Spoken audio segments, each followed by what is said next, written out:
છૂટી ક્યાંક તફડ્યા એટલે સાહેબ જે સંતો હતા એ ગભરાઈ ગયા કે ગુરુ મહારાજ તો હું થઈ એટલે જા ફફડ્યા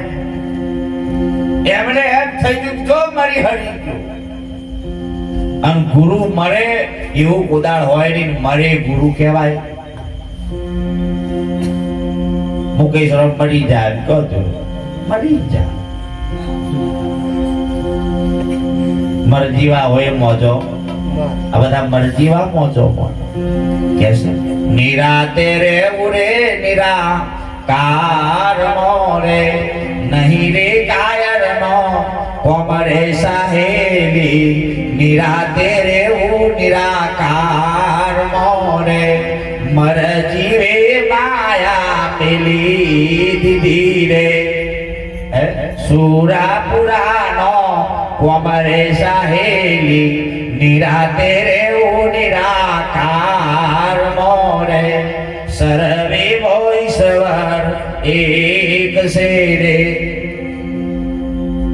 મરજીવે માયા મેલી સાહેબ જ્યારે અત્યારે તમે બેઠા છો ને તમારા ઘરની વાતો તમે ભૂલી ગયા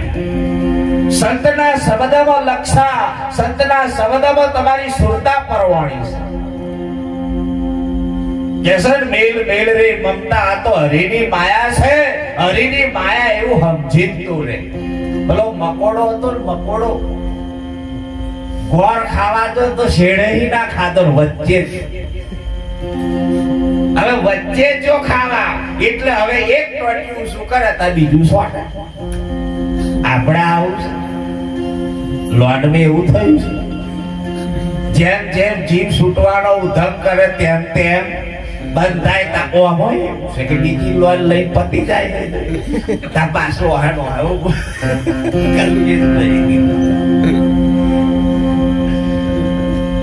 ઘણું છૂટવાનો ઉધમ કરીએ તેમ તેમ બંધ થઈએ તો ને કોઈ સોડાવા વાળો હોય તો કોઈ સદગુરુ રાઈ છે ને એ સોડાઈ નાખે છે અને સોડાયા પછી જીવનની અંદર સંતો એમ કે છે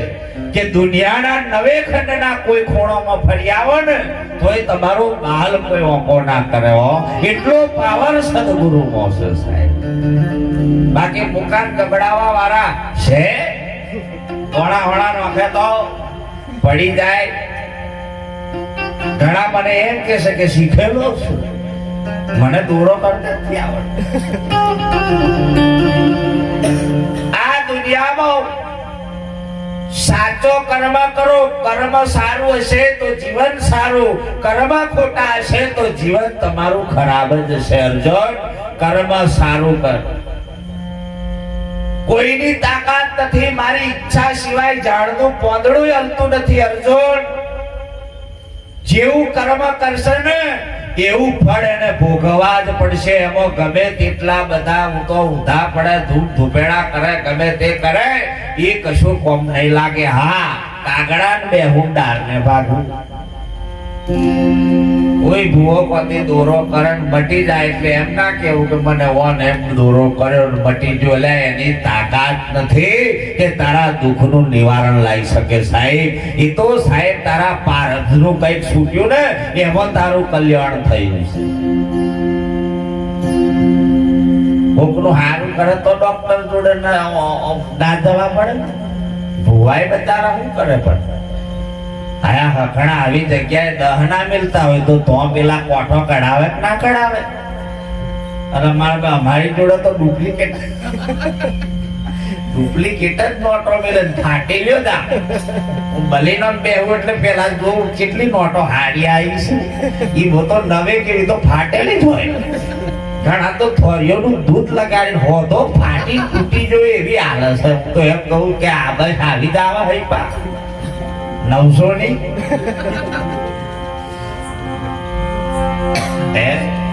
એટલે આ પોપટ નું કીધું ગુરુ ફફડ્યા અને સાહેબ જે સંતતાએ નાઠા અધૂરિયા કહેવાય ગુરુ તફડ્યો નાઠા એ અધૂરિયા કહેવાય અધૂરિયા જોયા છે ને મરણ થઈ જાય એટલે આઈ નાખે અધૂરિયા અધૂરિયો ના સગમો અધવચ્ચે અથડા છોડે હે જી તમે ના કરશો દુરિયા ગોરીઓનો સંગે મારા વિરા હજુડાનો દાડો આનંદ કરીને ઉગ્યો રે હે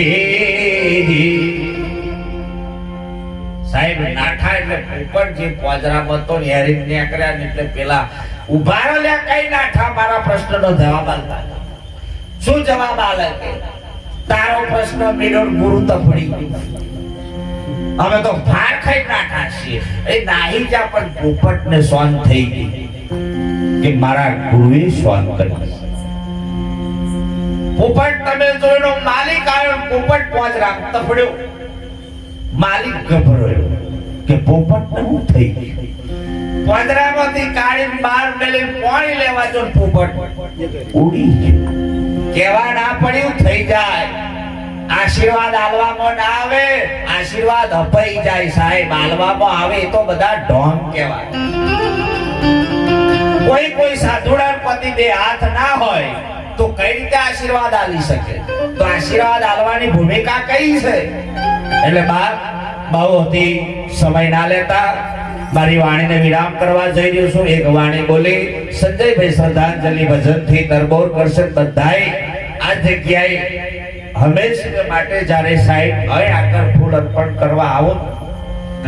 સાધુડાના મુખે ના બોલાય પણ સતા કહેવું છે કોઈ મફતનું કશું થાય નહીં મફતમાં મળતા જેના મોલ ચૂકવવા પડતા સાધુને સંત પડા ભાઈ મારા નહીં મફતમાં મળતા એક સુદામા જેવો સુદામા હેડતો દ્વારકાધીશના દરબારમાં જોન સાહેબ એને કેટલી કષ્ટા પડી હો અને સાહેબ ભગવાનના દરબારમાં જો ભગવાન સાહેબ એને જોઈ તે આલ્યું છે કારણ કે એના માટે હેડ્યું કે મારા દ્વારકાધીશ મારા મિત્રને મળતો આવું અને એના મિત્રને મળવામાં સાહેબ એને ઘણી કષ્ટા પડી ને સાહેબ ભગવાન એને રાજ સુખ આલ દીધું આપણે જ્યારે હવે આગળ કોક મૂકો આ તો એક જગ્યાએ ફૂલ અને ફૂલની પોખડી મેલજો તે મારો બેટો પોખડી જ મેલી કે મહારાજે કહી હતી વાતે હાથી પોખડી કે પોખડી જ મેલાય બોલે પરમણે વર્ત્યો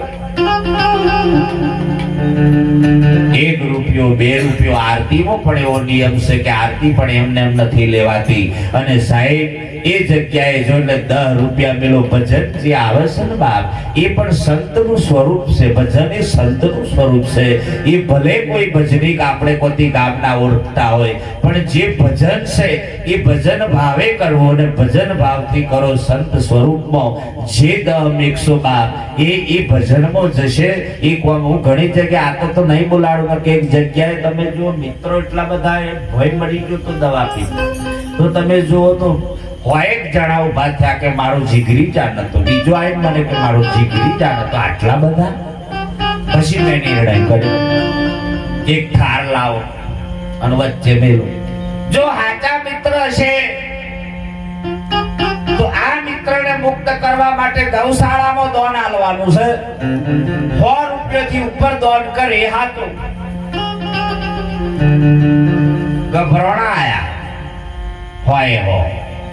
અને પછી કીધું સાચા મિત્ર હોય ને એનો પારખો અહીં થાય ને મેળો તમારામાં તાકાત કોઈને એમ હોય કે મારા મિત્રને મુક્ત કરવો છે ગૌદાન કરવું છે અને મૂકી જવો સાહેબ એનું પ્રમાણ ક્યાંક અલગ હશે અને સાહેબ તમે જો તો બધું આખું પબ્લિક ઊભું થઈ અને પુણ્યદાન કર્યું એ પૈસા લઈને જે ઘર ધણી હતો એને ના લાય પાછા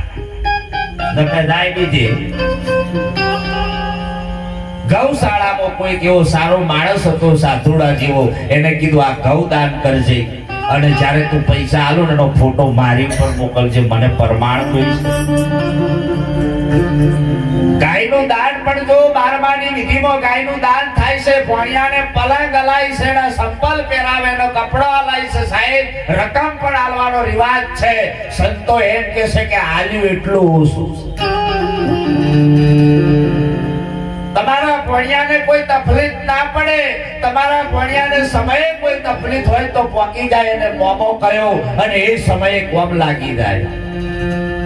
અને કોઈ ગરીબ હોય, રખડતો હોય, બાપ એનું કોઈ રણી ધણી ના હોય, અને એવાને જો પુણ્યદાન કરશો તો પરમાત્મા તમારા પુણ્યદાનને સ્વીકાર કરશો.